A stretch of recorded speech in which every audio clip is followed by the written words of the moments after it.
Japan. One thing I just can't get over with Japan is just how much it is. I mean, look at this cover for example. What was the very first thing that you looked at when you saw this?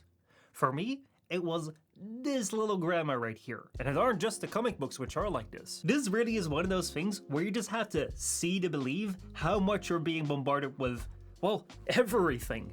Just going outside and staying focused can be, well, quite complicated. Another thing that can be quite complicated is Japanese technology. Take for example the Nintendo DS.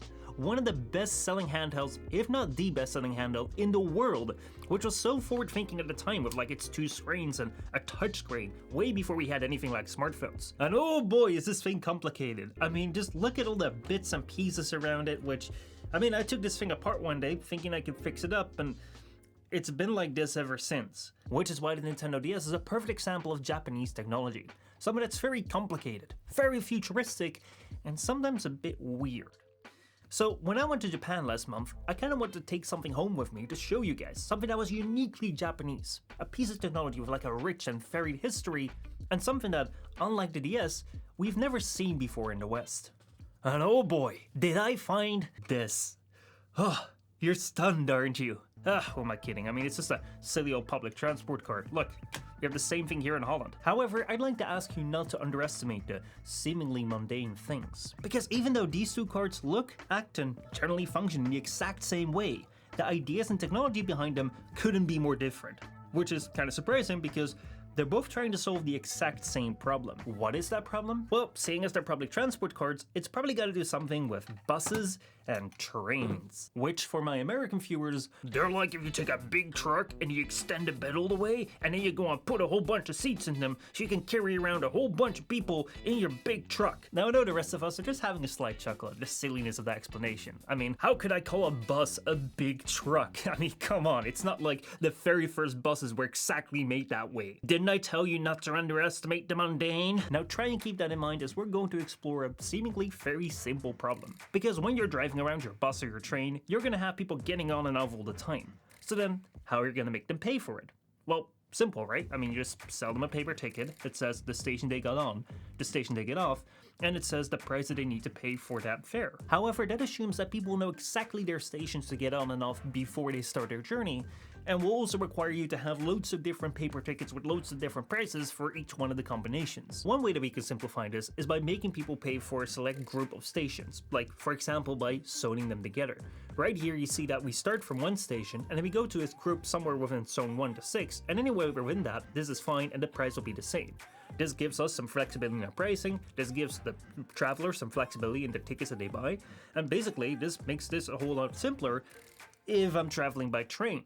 Because if I'm traveling by bus, I will need a different ticket. So I'm stuck with 2 paper tickets for 2 separate modes of transport, which shouldn't really be a problem, except for the fact that in Japan, you don't just have different modes of transport, you also have many different companies running those different modes of transport. For example, in Tokyo, you don't just have a metro, no.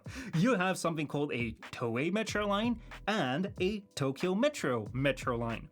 But then when we came into Tokyo, we came in on something called the Keikyu line, which isn't a metro, but a train, except for when it passes this station, because then it becomes a metro, even though you're still in the same train, but then it's not a Keikyu metro, but it's a Toei metro, except when it passes this station, because then it becomes a Keikyu metro again, which then isn't a metro, but it's a train. Don't worry, I mean, you can just stick with like the big Shinkansen high-speed lines. That should be quite simple. I mean, they're run by companies called like JR Kyushu, or this one right here was with JR East, which they're different companies too. Now imagine that for each of these different companies and different lines, you'd have to buy a different paper ticket for each of the stations you want to get on and off, and I mean, you just go mad and buy a car. Which is why in 2001, JR East, the company behind the big train lines in the Tokyo area, introduced this SUICA card. Look at that little penguin.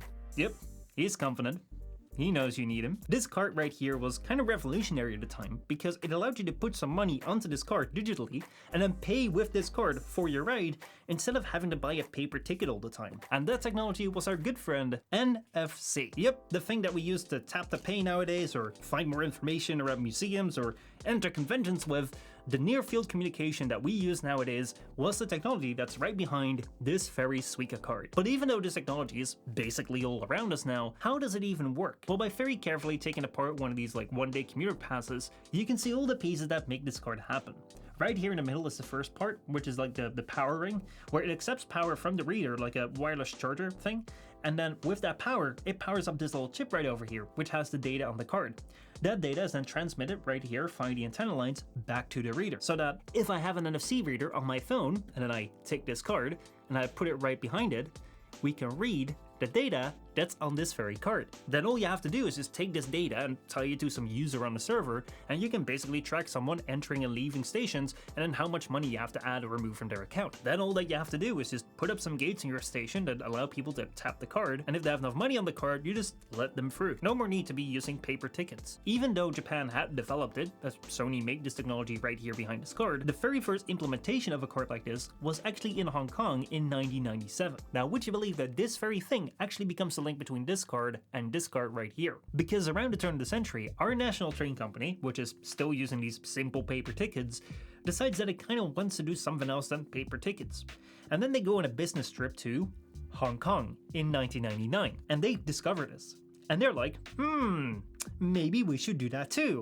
So guess what? 10 years later, we in Holland get the OV chip card, which is basically right now the only valid way to pay for all of the public transport in our country. Which is kind of wild to see that this card has such a strong connection to the Japanese technology in such a coincidental way. However, Japan being Japan, there is a bit more to this card than meets the eye. First of all, even though these cards are so closely linked, the technologies behind them, they're not the same at all. I mean, I can take this NFC reader and then take this card and then put it right here, and what you'll find is that it says NFC-A. Then if I take the Japanese card and tap it right here, it says NFC-F, which stands for the Felica card. You see, Japanese public transport tends to be somewhat busy. Like I'm talking spooning with strangers during rush hour. Busy. That's why this card is made to be extremely fast as to not hold anyone up at the gates. This card, however, uses the NFC-A standard, which is quite a bit slower, but also a lot cheaper to make, which is why you'll find it in basically everything else, be it entry tags, electric car payment tags, foreign public transport tags, or even bank cards. As you can see, all of these things are the cheaper NFC-A or B. Even most modern smartphones are only equipped for these two standards, which is why if you're in Japan and you want to put this card in your phone, you can't do that on the international Android version since it doesn't really have the technology to broadcast this. Which makes you think, if I have such an expensive and well-made card, why should I only use this for like buses and trains? So 2 years after JR Eats launched their SUICA card, they began an experiment where they allowed people to pay at the convenience stores on the stations with their public transport card. And since Japan was, and still very much is, a place where people pay with cash, choosing between scrabbling for change or just tapping the card, this right here became a very popular option. So much so actually that other companies started imitating the SUICA card, and these cards came to be known as IC cards. This right here is Ikoka, made by JR West, which, believe me, that's a different company from JR East that introduced the SUICA card.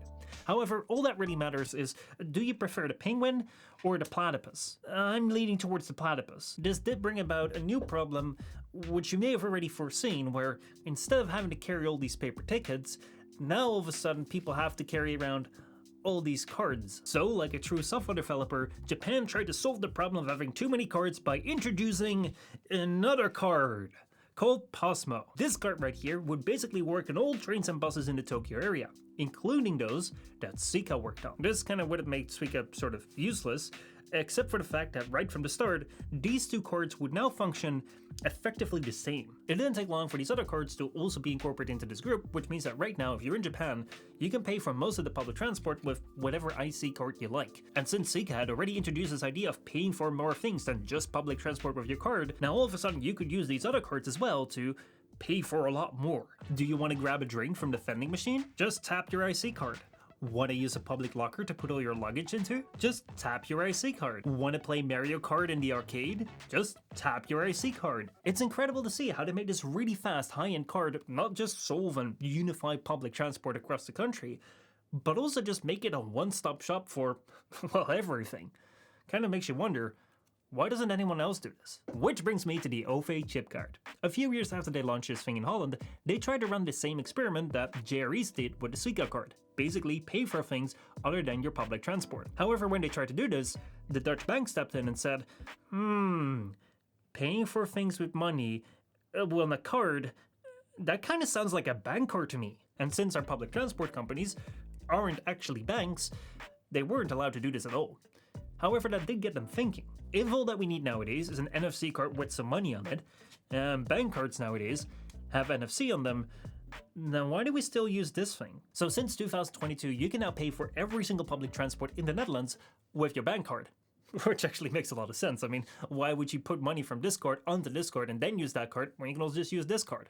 I mean, seems kind of backwards. And trust me, it's even more backwards in Japan, because you can't charge this card with this card in Japan. No. What you first need to do is you need to take your bank card, go to an ATM, then get yourself some cash, and then take that cash and then put it in the machine that puts this cash onto the card. Why would anyone do this? Also, you may have noticed that I haven't shown you the front side of the Posmo card yet. As you can see, this right here is like the back side, which is roughly the same on each card.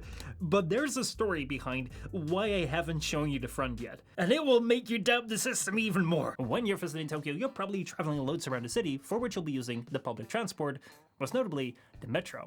Now, if you're going to do that, it's probably very much worthwhile to get one of these Tokyo subway tickets. These things last from anywhere from 24 to 72 hours from first use, and basically just allow you to use unlimited rides for as long as the time is valid. And since basically 30 rides a day already equals the cost of one of these, they're very worthwhile to get. However, they're only sold at specific locations. So I figured when I was in Tokyo and my 72-hour ticket ran out, and I was still a day there, I figured I'd just go buy myself a new one. So I went to the machine right here, found a value ticket, which showed me like one-day tickets. It's like the 24-hour ticket, and there it is, the Toei and Tokyo Metro ticket. And then it gave me an option to issue it on my Pasmo card. Which is great. I wouldn't have to carry around two cards anymore. I could just tap and enter with this one, and all the machine would have to do was just take this virtual card, assign it to the identity of this card on the server, and basically that would just be it, issuing it on the Posmo. Or so I thought. Because in Japan, that's not what it means at all. When they say issuing it on the Posmo, they meant literally issuing it on the Posmo. What is this? You ruined it! This isn't like temporary ink or something that goes away after a day. It's like, it's on there permanently, and it's like, what if I want to get another one? Oh, Japan, sometimes you know what even the best part about this is? Is that this right here wasn't even the thing that I needed. Like this right here, as you can see, it's a common one-day ticket, and it's 900 yen, which right here, this right here is the 24-hour one-day ticket for 800 yen, so you'd think it's the same. Maybe it's a bit more expensive because I didn't buy it at the airport. It's fine, you know, it's still Toei Subway Tokyo Metro, Toei Subway Tokyo Metro. This is not the same as that one. This is 24 hours, this is one day. If I buy this at almost 6 p.m., it runs until midnight. Then it's done. If I activate this at around 6 p.m., it runs until the next day, 6 p.m. Oh man, I guess I understand right now, like, why all this tap in, tap out stuff became so popular. I mean, at least it's understandable. Anyway, I think it's safe to say that these two cards revolutionized Japan, and in some way, the rest of the world. Where SUICA introduces the idea of the electronic tap-in, tap-out systems, not just to Japan, but also indirectly to the rest of the world, Posmo unified all these cards within Japan, so that right now, you can just use one of these cards, doesn't matter which, and pay for public transport in most of Japan's major cities. However, where Japan has gone wild with these and basically expanded them to be more bank cards that pay for everything, in other places like Holland, you're seeing the opposite, where this thing right here is now being replaced by the bank card because it has the same functionality, effectively making these two systems solving the same problem with completely the opposite idea. And that's something that I just kind of find fascinating. These cards may not be your average consumer tap, but I find the story and ideas behind it just as interesting. It's also so typically Japanese to over-engineer them so much that they're super fast and super complex, but then also too quirky for the rest of the world. And then you have this thing which seems super far ahead, and sometimes super far behind. That said though, things might be changing in places like Fukuoka, where you're now able to pay with your bank card for public transport, which is really surprising to see, and also worked with most international credit cards. Also, it's kind of fun to see that they have to have like this separate reader in front of the gate, because the reader that's over here can't only read this card and can't read that one. But anyway, that's basically all I have to say about IC cards in Japan. I hope that you found this video somewhat interesting. I've seen a lot of people cover these cards, mostly in the sense of where to get them when you get to Japan, but never really talk about like, what's the story behind them? How do they work? why they're so different from the rest of the world. And I thought that was really, really interesting and also just fun to see like how they work inside and that sort of stuff. I did also bring some tech back from Japan. We'll look at that on like the gaming channel with this sort of stuff. But thank you all so much for watching. I hope you enjoyed this video, and I'll see you all next time.